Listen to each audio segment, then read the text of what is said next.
अपनी बात को आगे बढ़ाऊंगा।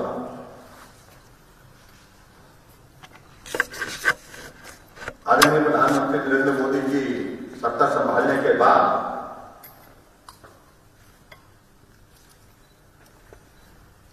जो महत्वपूर्ण काम हमने किए, उनमें से कुछ बातों का अगर हम जिक्र करें। ये घटना घटित होती है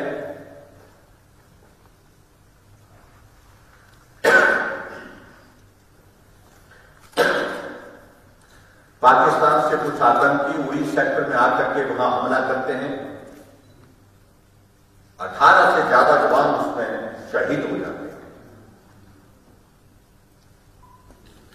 और ऐसी घटना पहली बार नहीं हुई, उससे पहले कई बार घटनाएं घटी इस प्रकार। आतंकवादी मार करके हमारे सैनिकों का लाशों की लाशें बचा कर चले जाते हैं। लेकिन पहली बार इस देश ने इस बात को अनुभव किया कि अगर उड़ी में 18 जवानों की शहादत हुई है तो प्रधानमंत्री ने कहा कि ये शहादत हम व्यर्थ नहीं जाने देंगे। और ठीक 11 दिन के बाद 19 सितंबर 2016 को स्ट्राइक होती है। और सर्जिकल स्ट्राइक के तहत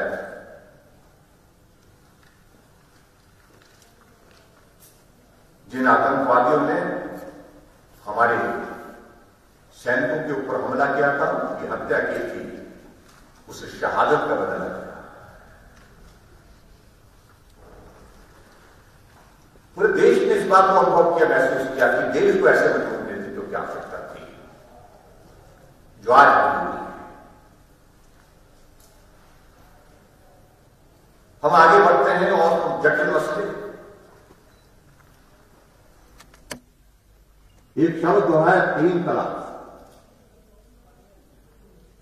जिस पर दुनिया नहीं बोलती थी।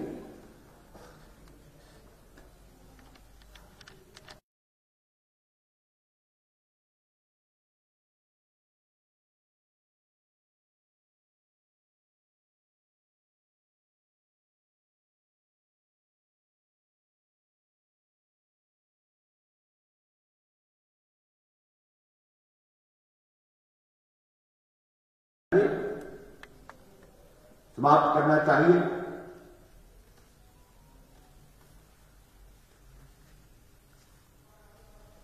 और आखिरकार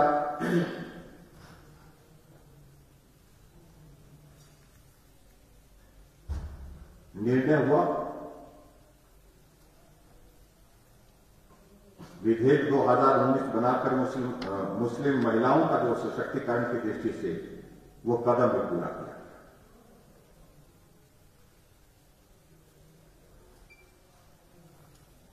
मोदी सरकार ने सर्वोच्च न्यायालय को जो करोड़ों मुस्लिम महिलाएं हैं उनको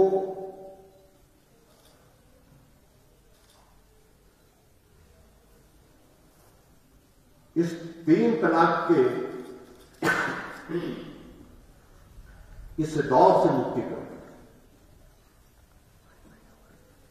बहुत ऐतिहासिक फैसला, बहुत महत्वपूर्ण फैसला, जिसको लेकर के कई तरह की बातें हुई, लेकिन उसके बावजूद उन सारी बातों की परवाह किए बिना मजबूती के साथ आगे बढ़े। मित्रों, एक घटना और घटित होती है पुलवामा में। हमारे जवान जा रहे होते हैं और एक गाड़ी में विस्फोट के साथ आतंकवादी आते हैं, हमला करते हैं। 40 से ज्यादा जवान शहीद हो जाते हैं।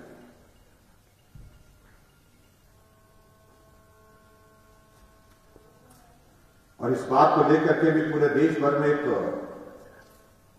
आंदोलित होकर के लोगों की भावनाओं को देखने का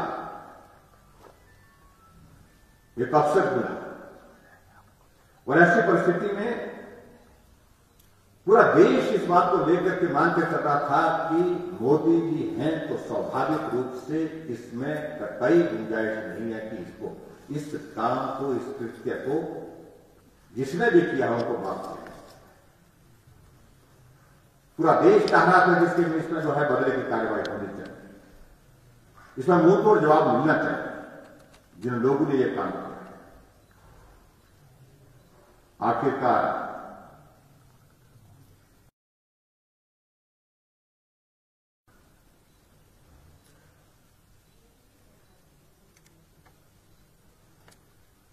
भारत की धरती से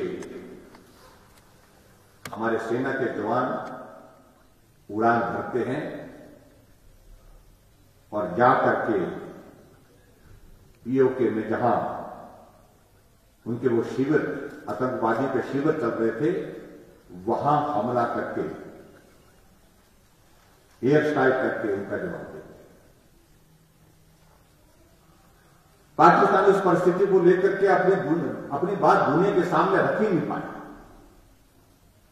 क्या हुआ, कितने लोग थे, कितने मारे गए, कितने, ये सारा विषय इस प्रकार से पाकिस्तान के लिए आफत बना। लेकिन हमारी ओर से सबसे बड़ी बात यह है कि हमारे देश के प्रधानमंत्री नरेंद्र मोदी जी ने जिस रूप में जवाब देना चाहिए था, जिस रूप में देश की जनता चाहती थी, उस रूप में जवाब हो गया। हम आगे बढ़ते हैं। धारा 370 का हम जिक्र करते हैं, 35A का हम जिक्र करते हैं। जम्मू कश्मीर का विलय भारत के साथ एक रियासत के रूप में हो गया था, लेकिन उसके बावजूद स्पेशल प्रोविजन वहां पर धारा 370 और 35A का अभी तक भी कायम था। और ये सबको, हमको पीड़ा देता था, हमारे मन को, कि भारत के एक राज्य ऐसा है जहां पर भारत की संसद द्वारा पारित कानून भी लागू होता है। और इसलिए यह समाप्त होना चाहिए धारा 370। बहुत लंबे समय से इस बात की चर्चा होती थी, लेकिन उसके बावजूद इतना कठिन और जटिल विषय था, हौसला नहीं हो पाया। और ऐसी परिस्थिति में आदरणीय मोदी जी ने निर्णय लिया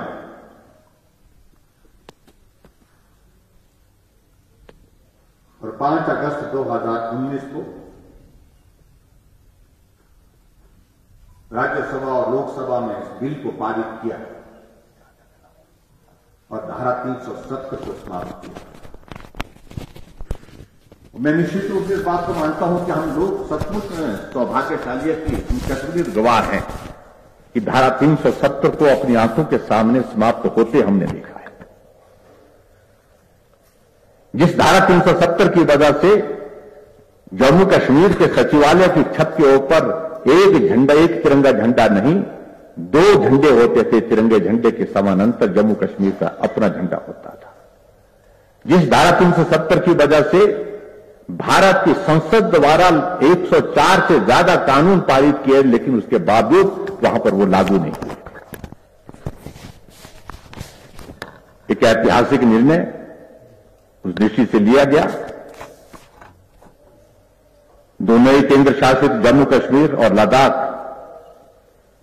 बने और आज हम इस बात को कह सकते हैं कि इस बदली हुई परिस्थिति में एक मजबूत नेतृत्व के मार्गदर्शन में जो जम्मू कश्मीर की समस्या जो वर्षों से थी, उस समस्या के समाधान की दृष्टि से हम आगे बढ़ रहे हैं। उससे आगे बढ़े हम। नागरिक संशोधन अधिनियम 2019 ये बिल पारित होता है, जिसमें अफगानिस्तान, बांग्लादेश और पाकिस्तान में जो धार्मिक दृष्टि से प्रताड़ित किए हुए लोग, जिसमें हिंदू, सिख, बौद्ध, जैन, पारसी, ईसाई, जो शरणार्थी के रूप में भारत के नागरिक नहीं बन सकते थे, वहां प्रताड़ित होने के बाद भारत आने के बावजूद भी वर्षों से भारत रह रहे थे और भारत के साथ चलना चाहते थे, भारत के संविधान के प्रति आस्था व्यक्त करते थे, लेकिन उनको हम नागरिकता नहीं दे पाते थे।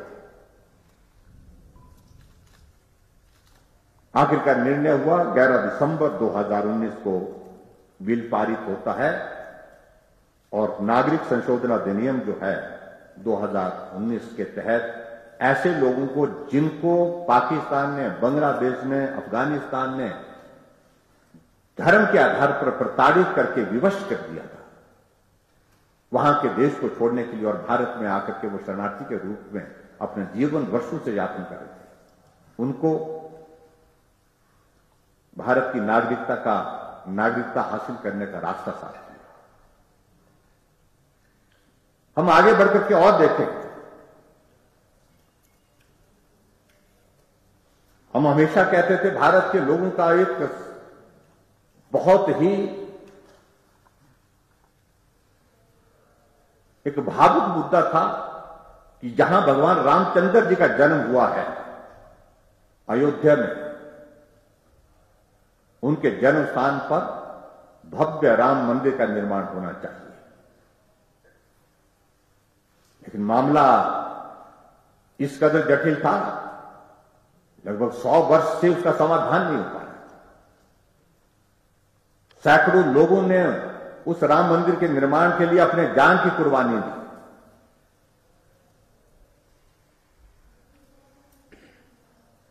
और आखिरकार एक दिन आया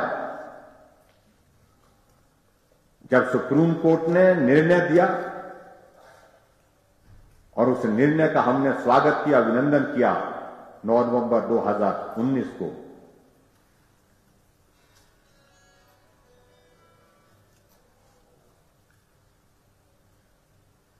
कि जहां भगवान रामचंद्र जी का जन्म स्थान है, वहां पर मस्जिद होने का कोई भी सबूत नहीं पाया गया। निर्णय का अभिनंदन हुआ, स्वागत हुआ और सुप्रीम कोर्ट के आदेश के अनुसार उन्होंने कहा कि 3 महीने के अंदर जो है श्री राम जन्मभूमि तीर्थ क्षेत्र ट्रस्ट जो है वहां पर ट्रस्ट बनाना चाहिए ताकि निर्माण कार्य जो है उसको शुरू हो सके। और आज हमारे लिए सौभाग्य है, हमारे लिए सौभाग्य की बात है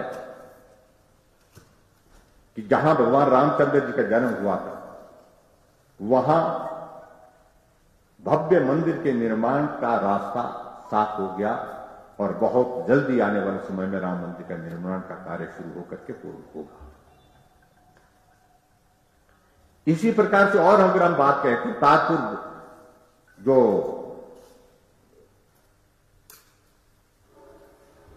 कॉरिडोर की अगर हम बात करें, उसको राष्ट्र को समर्पित किया गया और ये भी 9 नवंबर 2019 को किया गया और जिसमें भारत के बहुत सारे श्रद्धालु वहां पर आज भी जाते हैं। हमारे सिख समुदाय के अलावा दूसरे लोग भी जाते हैं अपनी आस्था के हिसाब से। यह भी एक बहुत महत्वपूर्ण निर्णय आदरणीय प्रधानमंत्री जी ने लिया। अगर हम सारी उन बातों का जिक्र करें तो मुझे लगता है कि बहुत लंबा ये सारा विषय जाएगा, लेकिन कुछ महत्वपूर्ण बिंदु पर ही मैं अपनी बात कर रहा हूं।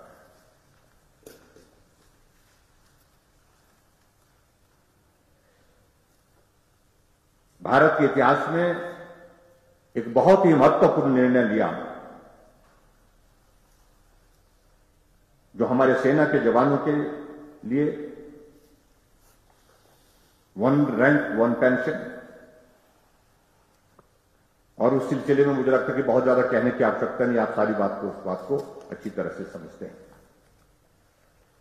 और उसी तरह से सेना ने एक और महत्वपूर्ण निर्णय लिया। पहला चीफ ऑफ डिफेंस स्टाफ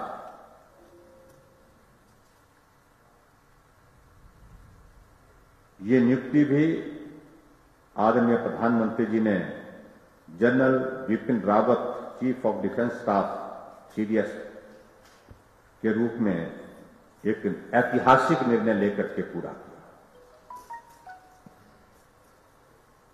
हमारी वायुसेना को मजबूत करने की दृष्टि से उसमें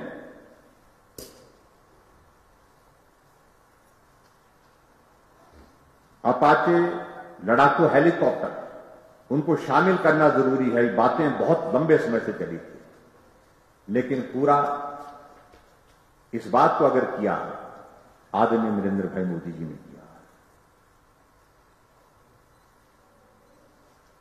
इस देश के हर नागरिक को स्वास्थ्य की अच्छी सुविधा मिले।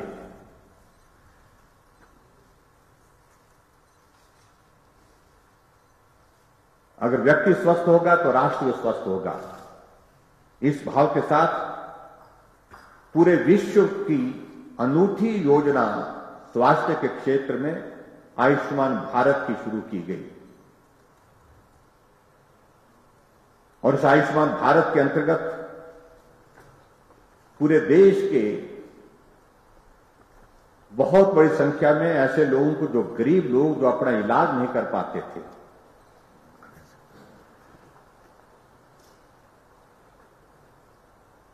उन लोगों को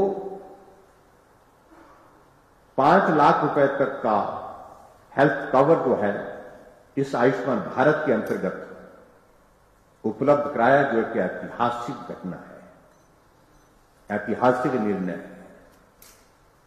आज लाखों की तादाद में नहीं, करोड़ों की तादाद में आयुष्मान भारत का लाभ लेकर के गरीब आदमी जो कल्पना नहीं कर सकता था, अपना जीवन भगवान के ऊपर छोड़ देता था, क्योंकि बीमारी ऐसी लग जाती थी, इलाज नहीं हो पाता था, पैसे नहीं होते थे। लेकिन आयुष्मान भारत के आने के बाद वो अपना इलाज करके अपने परिवार के साथ अपना जीवन स्वस्थ होकर के गुजार रहे हैं। एक और योजना की शुरुआत, अटल पेंशन योजना, और इस योजना के अंतर्गत 5 वर्ष का कार्यकाल पूरा हुआ। इस योजना के अंतर्गत 2.23 करोड़ लोगों का, 2.23 करोड़ लोगों का नाम दर्ज कराना और इसका लाभ दिलाना इस पेंशन के अंतर्गत, ये भी एक ऐतिहासिक कदम है। आगे बढ़कर के एक और महत्वपूर्ण निर्णय, प्रधानमंत्री किसान सम्मान निधि, एक ऐसी योजना जो हमारे किसान के, क्योंकि पूरे देश की कुल आबादी का लगभग 80% हिस्सा गांव में रहता है और उनके बिना कल्पना नहीं की जा सकती भारत की मजबूती की, भारत की आर्थिकी को मजबूत करने की बात सोची नहीं जा सकती। उस दृष्टि से प्रधानमंत्री जी ने जो निर्णय लिया, प्रधानमंत्री किसान सम्मान निधि योजना का, जिसमें 14.5 करोड़ किसान लाभान्वित हुए हैं और संशोधित योजना से लगभग 2 करोड़ और किसानों को कवर करने का निर्णय लिया गया है। बहुत ही बड़ी ऐतिहासिक योजना जिसकी शुरुआत हुई है। इसी प्रकार से 10 बैंकों के विलय से बने 4 बड़े बैंक, ये भी एक ऐतिहासिक निर्णय लिया, जिसमें सार्वजनिक क्षेत्र के 10 बैंकों का विलय करके 4 बड़े बैंक बनाने का आर्थिक वृद्धि को गति देने की दृष्टि से एक महत्वपूर्ण कदम लिया गया। एक योजना जिसका नाम अटल भूजल योजना के रूप में रखा गया, उसकी शुरुआत की गई और इस योजना के अंतर्गत 7 राज्यों के 8,350 गांवों को लाभ मिलेगा। इस योजना की शुरुआत अभी हाल ही में हुई है, बहुत महत्वपूर्ण योजना। और हिमाचल से संबंधित हम कहें, लेह और मनाली को जोड़ने वाली जो हमारी रोहतांग जो टनल है, उस टनल का नाम का प्रस्ताव हमने यहां से कैबिनेट की ओर से भेजा था कि इसका नाम का जो है परिवर्तन किया जाए अटल जी के नाम पर इस टनल का नाम रखा जाए और हमारी कैबिनेट के द्वारा पारित उस प्रस्ताव का सम्मान करते हुए आदरणीय मोदी जी ने इस टनल का नाम अटल टनल के रूप में रखा। इसका भी हम अभिनंदन करते हैं।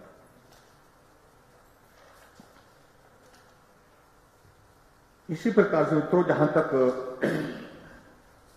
विशेष तौर से अगर अभी इस संकट के दौर की अगर हम बात करें, जब से कोविड-19 का दौर आया है,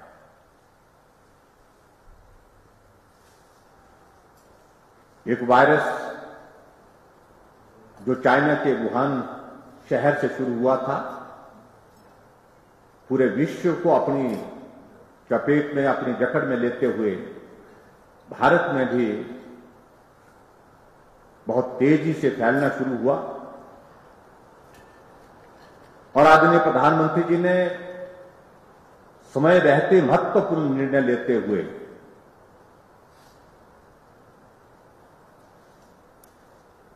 इस वायरस के साथ कैसे हम मुकाबला कर सकते हैं, अपने देश के नागरिक का जीवन इस वायरस से हम कैसे बचा सकते हैं, उसके लिए पूरा रोड मैप बनाया। 22 मार्च को जनता कर्फ्यू के माध्यम से शुरुआत हुई और जैसे ही आदरणीय प्रधानमंत्री जी ने राष्ट्र के नाम संदेश किया, हमने सभी धर्मों के लोगों को, हमने सभी पार्टी के दलों के लोगों को देखा उसका पालन करते हुए। पूर्ण रूप से 100% उस निर्णय का पालन हुआ।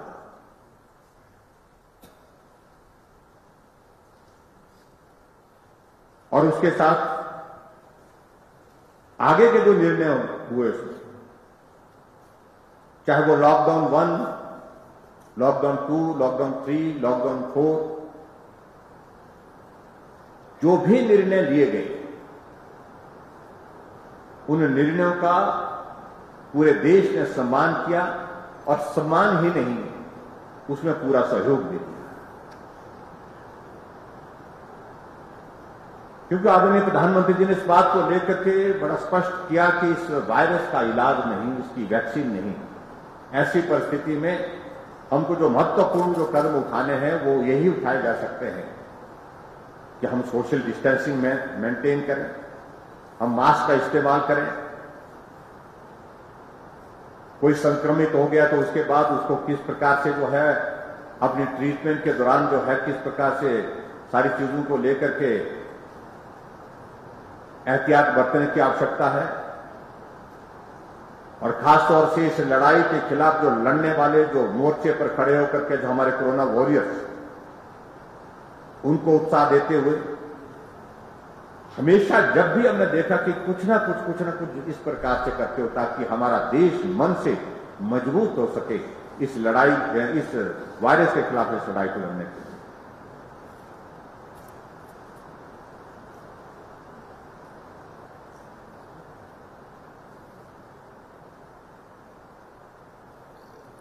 चौबीस मार्च 2020 को आधी रात से देशव्यापी लॉकडाउन की शुरुआत हुई, जिसको देश ने स्वीकार किया, स्वीकार करने के साथ उसका पालन किया।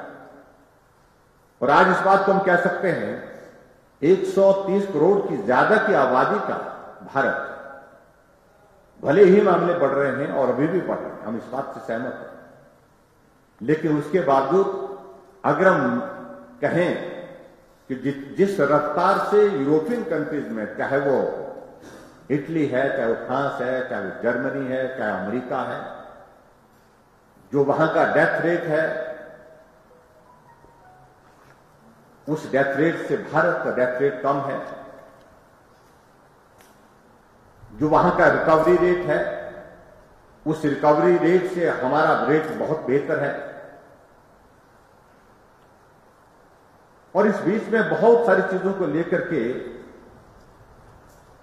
जो निर्णय लिए, उन निर्णयों का मैं थोड़ा सा जिक्र भी जरूर करना चाहूंगा।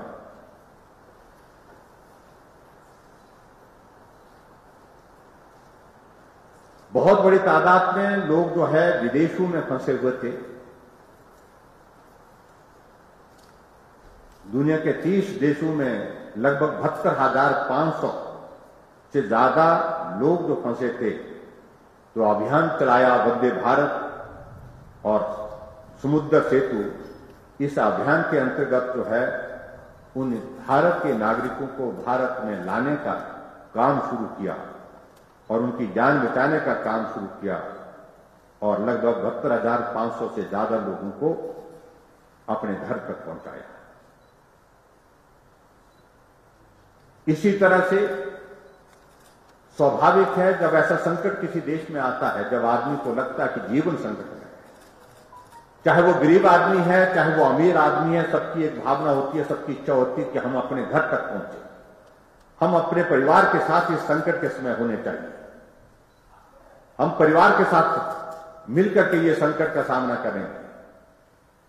ये भाव मैंने देखा कि जब 5 बार प्रधानमंत्री जी ने वीडियो कॉन्फ्रेंस के माध्यम से चीफ मिनिस्टर के साथ जो है संवाद स्थापित किया, सभी प्रदेश के मुख्यमंत्रियों ने इस बात के लिए कहा कि जितने भी ऐसे मजदूर हैं, गरीब लोग हैं, ऐसे संकट के समय उनको अपने परिवार के बीच में पहुंचाने के लिए हमको मदद करनी चाहिए।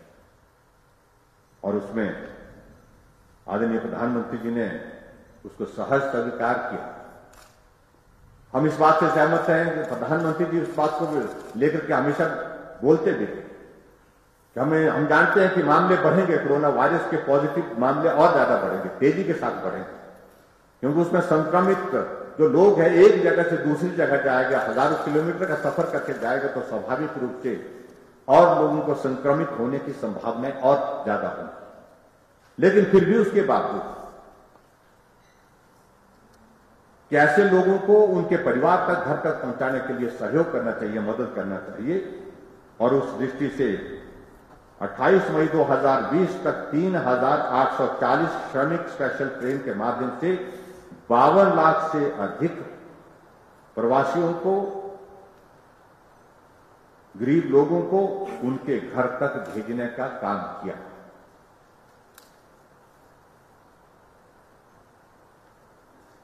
और इस पर मैं ये जरूर कहना चाहता हूं, जब ये संकट कोरोना वायरस का जब आया, उस वक्त की परिस्थिति ये थी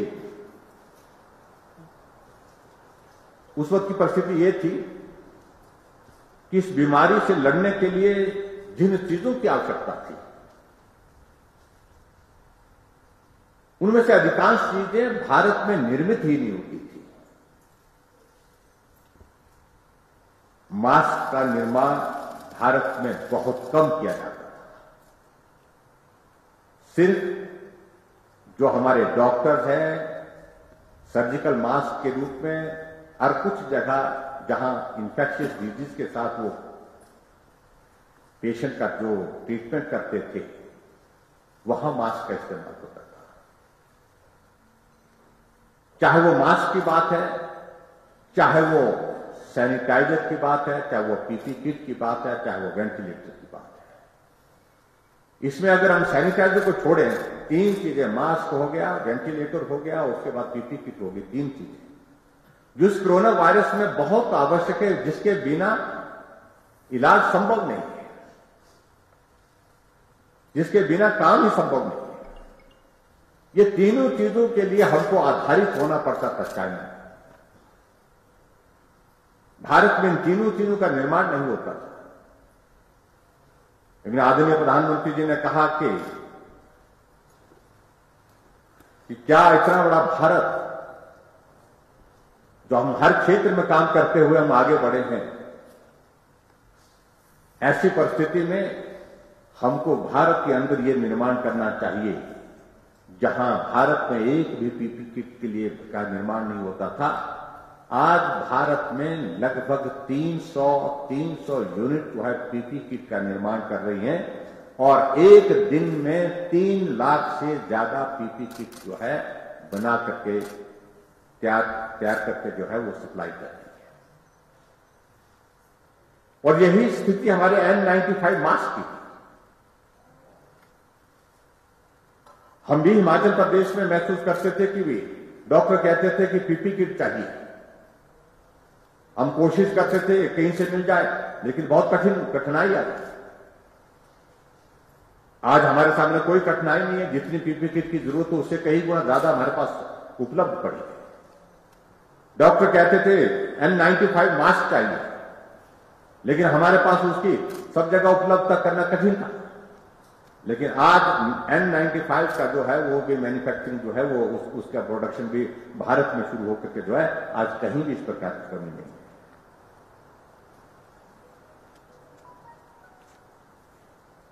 और यही स्थिति वेंटिलेटर की थी।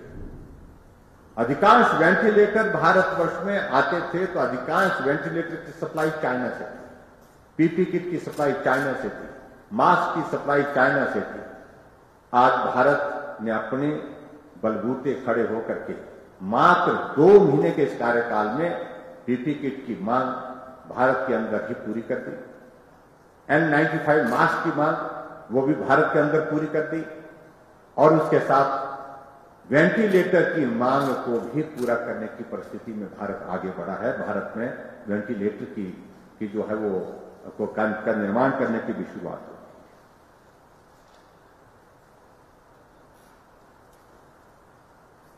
और ये भी मैं कहना चाहता हूं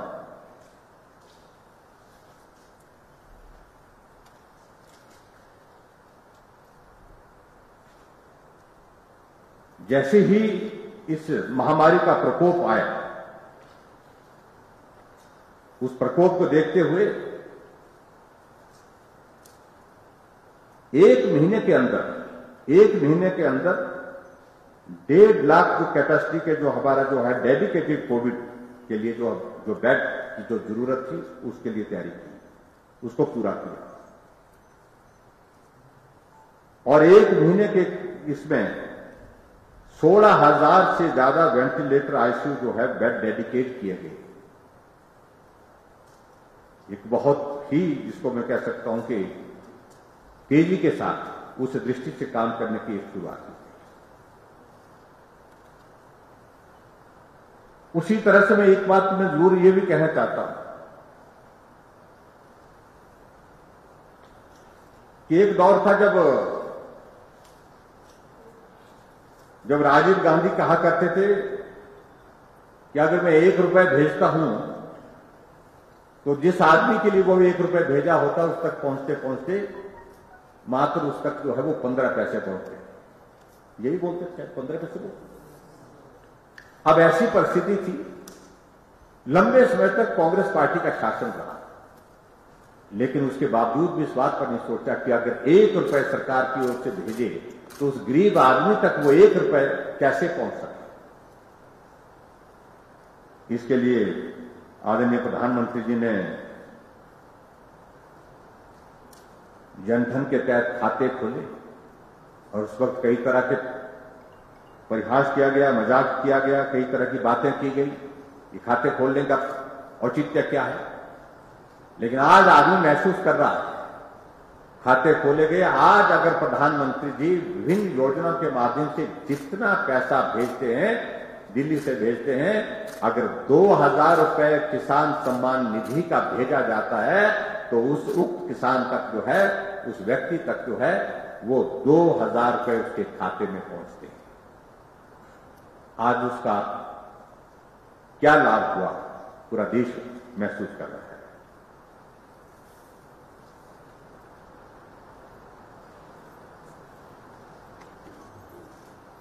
कोविड-19 का मैं अगर जिक्र कर रहा था,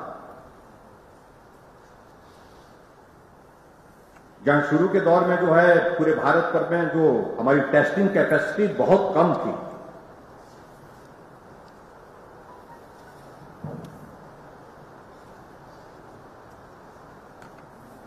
और आज बाकी प्रदेशों की तो बात छोड़िए, जहां हिमाचल प्रदेश में हमारी टेस्टिंग कैपेसिटी कोविड-19 के लिए सिर्फ पहले 1 भी नहीं थी, 2 लैब शुरू की गई, उसकी कैपेसिटी 150, 130 और 150 के बीच में रहती थी। आज 5 जगह हिमाचल प्रदेश में ही हम टेस्टिंग कर रहे हैं, और लगभग 1500 टेस्ट पर दिन एक दिन के कर रहे हैं। और इसी अनुपात में पूरे देश भर में जो है वो टेस्टिंग कैपेसिटी जो है बहुत बढ़ाने में हम कामयाब हुए। अगर हम डेथ रेट की अगर बात करें 26 मई 2020 की अगर सरकारी आंकड़ों के अनुसार अगर हम बात करें तो कोविड-19 की मृत्यु दर 2.87% है और जो दुनिया भर में सबसे कम है। और उस दृष्टि से भी हम इस बात को कह सकते हैं, जहां विश्व में 4.5% के हिसाब से जो है वो मौत हुई है, भारत में प्रति लाख जो है ये आंकड़ा मात्र 0.3 है। बहुत अंतर है जिसको मैं कह सकता हूं।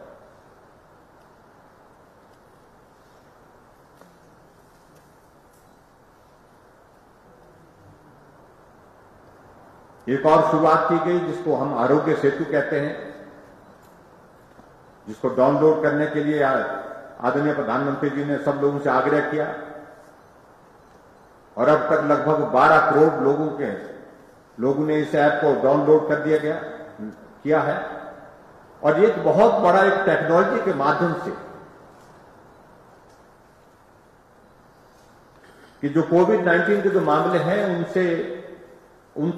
उन पर निगरानी रखने के लिए एक महत्वपूर्ण माध्यम बना आरोग्य सेतु है, जिसके बारे में ज्यादा कहने की आवश्यकता नहीं। आप सारी बातों को इसको अच्छी तरह से समझते हैं। और उसी प्रकार से मैं समझता हूं कि बहुत महत्वपूर्ण निर्णय लेने के बाद अंत में हम अगर कोविड-19 के विषय को लेकर के आगे बढ़ते हैं तो आता है हमारा आत्मनिर्भर भारत। आदरणीय प्रधानमंत्री जी ने इस बात को अनुभव किया कि इस संकट के क्षण में हमारी आर्थिकी बहुत तहस नहस हुई। कोई व्यक्ति नहीं है जिसको नुकसान नहीं हुआ। गरीब मजदूर से लेकर के पूंजीपति तक जो हमारे इंडस्ट्रियलिस्ट हैं, बहुत चाहे वो हमारे सरकारी क्षेत्र में काम करने वाला, हर व्यक्ति प्रभावित हुआ है। और उसके लिए हमको मदद करनी चाहिए, क्योंकि कोविड-19 का दौर, इस बात को मान करके चलिए कि ये दौर बहुत जल्दी समाप्त नहीं होगा और ऐसे में हमको कोविड-19 के साथ, कोरोना के साथ जीने की शुरुआत भी करनी चाहिए। जीना कैसे है, उस आदत को भी डालना होगा। एक वक्त कहा था कि जान है तो जहान है, लेकिन फिर इस बात को लेकर भी अनुभव किया कि दूसरी बार प्रधानमंत्री जी ने जो कहा, जान भी और जहान भी, यानी कि जहान यानी कि दुनिया को हम ऐसे नहीं छोड़ सकते कि कोरोना आ गया तो हम बंद करके बैठे। काम करने के लिए निकलना होगा, अपनी आर्थिकी को हमको संबल देना होगा, सहयोग देना होगा। और ऐसी परिस्थिति में एक बहुत ही महत्वपूर्ण एक पैकेज की घोषणा, जिसमें 20 लाख करोड़ रुपए का पैकेज भारत की आर्थिकी को सहयोग देने के लिए, सहारा देने के लिए, हर वर्ग को उससे मदद मिल सके, इस संकट के दौर में एक प्रयत्न किया गया, कोशिश की। और उसमें मुझे लगता है कि वो क्योंकि बहुत लंबा है पैकेज, क्योंकि हमारे केंद्र में वित्त मंत्री और वित्त राज्य मंत्री जी ने उसका 5 चरणों में उसका जो है पूरा डिटेल में दिया है, विवरण दिया है। और उसमें बहुत सारी चीजें जो हमारे हिमाचल प्रदेश से संबंधित भी हैं, हमारे भी बहुत सारे लोगों को उसमें मदद का रास्ता मिला है। प्रधानमंत्री गरीब कल्याण योजना के तहत 26 मार्च 2020 को 1.70 लाख करोड़ रुपए के राहत पैकेज की घोषणा की गई। एक शुरुआत थी, 26 मार्च को ये की गई। और उसी तरह से आगे बढ़कर के 80 करोड़ गरीबों को कुल 5 महीने तक हर माह 5 किलो गेहूं, चावल और प्रति परिवार 1 किलो दाल मुफ्त में। ये भी एक मदद का एक रास्ता निकाला गया गरीब लोगों के लिए। 20 करोड़ महिला जनधन खाता धारकों को अगले 3 महीने तक हर माह 500 रुपए उनके खाते में डालने का यह भी एक बहुत महत्वपूर्ण निर्णय लिया। मनरेगा के तहत मजदूरी को 182 रुपए से बढ़ाकर के 202 रुपए प्रतिदिन और 13.62 करोड़ परिवारों को लाभान्वित इसके तहत किया गया। और उसी प्रकार से 3 करोड़ गरीब वरिष्ठ नागरिकों, गरीब विधवाओं और गरीब जो हमारे दिव्यांग हैं उनको 1000 रुपए अनुग्रह राशि ये भी प्रदान की गई। प्रधानमंत्री किसान योजना के तहत अप्रैल के पहले सप्ताह में किसानों के खाते में 2000 रुपए और 8.7 करोड़ किसान लाभान्वित इसके अंतर्गत हुए। इसी प्रकार से बहुत सारे ऐसे कदम लिए गए और जिसका मैं विशेष तौर से मैं जिक्र कर रहा हूं जो हमारे जो जिसमें 20 लाख करोड़ रुपए का जो एक बहुत बड़ा एक आर्थिक पैकेज जो भारत के लिए दिया गया, उसमें एमएसएमई सेक्टर जो है उसको एक बहुत बड़ी मदद उसमें दी गई और लगभग 90,000 करोड़ रुपए जो एमएसएमई सेक्टर को दिया गया और जिसके अंतर्गत जो है जो व्यवसाय करने वाले लोग हैं उसमें 3 लाख करोड़ जो है 3 लाख करोड़ रुपए की आपातकालीन कार्यशील पूंजी सुविधा उसमें दी गई। और उसी तरह से हम एक बात और भी कहना चाहिए, एमएसएमई के फंड ऑफ फंड्स के माध्यम से 50,000 करोड़ रुपए की इक्विटी भी सुलभ करवाई गई। ये भी इसमें एक बहुत महत्वपूर्ण एक निर्णय लिया और डिस्कॉम के माध्यम से 90,000 करोड़ रुपए की लिक्विडिटी को भी सरल करने की बात उसमें की गई। और जहां तक हिमाचल प्रदेश की बात है, हिमाचल प्रदेश में लगभग 95% से ज्यादा जो हमारे जो है वो जितने भी चाहे वो होटल हैं, चाहे वो हमारी इंडस्ट्री छोटी छोटी लघु उद्योग हैं, वो एमएसएमई के सेक्टर में आते हैं। तो उन सबको मदद करने की मंशा के साथ सहयोग देने की दृष्टि से जो है वो काम हुआ है।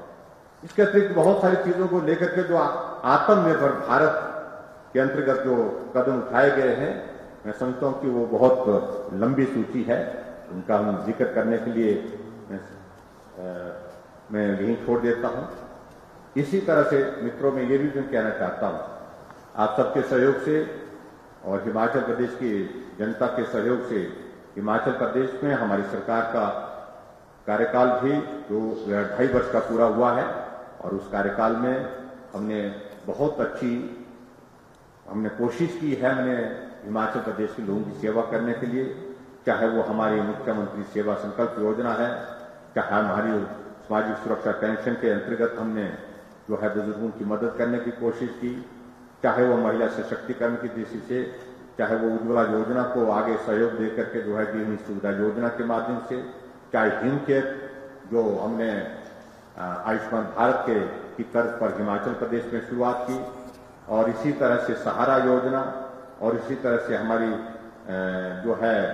जो जनमंच के कार्यक्रम, ऐसी बहुत सारी योजनाएं हिमाचल प्रदेश की भी हमने शुरू करने के बाद जो है हिमाचल प्रदेश में जो चीजें विकास की दृष्टि से वो थी उनको पूरा करने के लिए हमने कोशिश की है। मैं समझता हूं कि स्टेट का विषय, प्रदेश का विषय किसी और दिन विस्तार से हम लेंगे, लेकिन कुल मिलाकर के मुझे इतना कहना है कि बहुत बेहतर ढंग से भारत को 5 वर्ष का नेतृत्व 2014 से 2019 तक प्रधानमंत्री के रूप में मोदी जी के रूप में मिला और उसमें भारत आगे बढ़ा।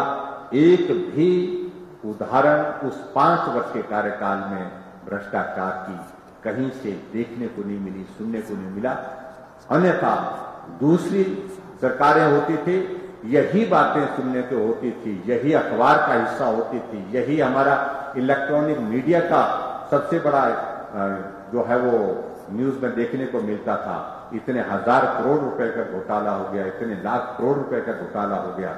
लेकिन 5 वर्ष का कार्यकाल पूरा होने के बाद दूसरी टर्म का 1 साल का कार्यकाल भी पूरा हुआ और वो बहुत ही बेहतर ढंग से, और इन 6 वर्षों के कार्यकाल में मोदी जी के नेतृत्व में जब से भारत आगे बढ़ रहा है, भारत यशस्वी हुआ है, भारत मजबूत हुआ है, भारत ने जीने का हुनर हासिल किया है। इस तरह से एक विजन के साथ हमारा नेतृत्व भारत को आगे बढ़ा रहा है। इसके लिए मैं आदरणीय प्रधानमंत्री को जहां बधाई देता हूं, मैं शुभकामनाएं देता हूं।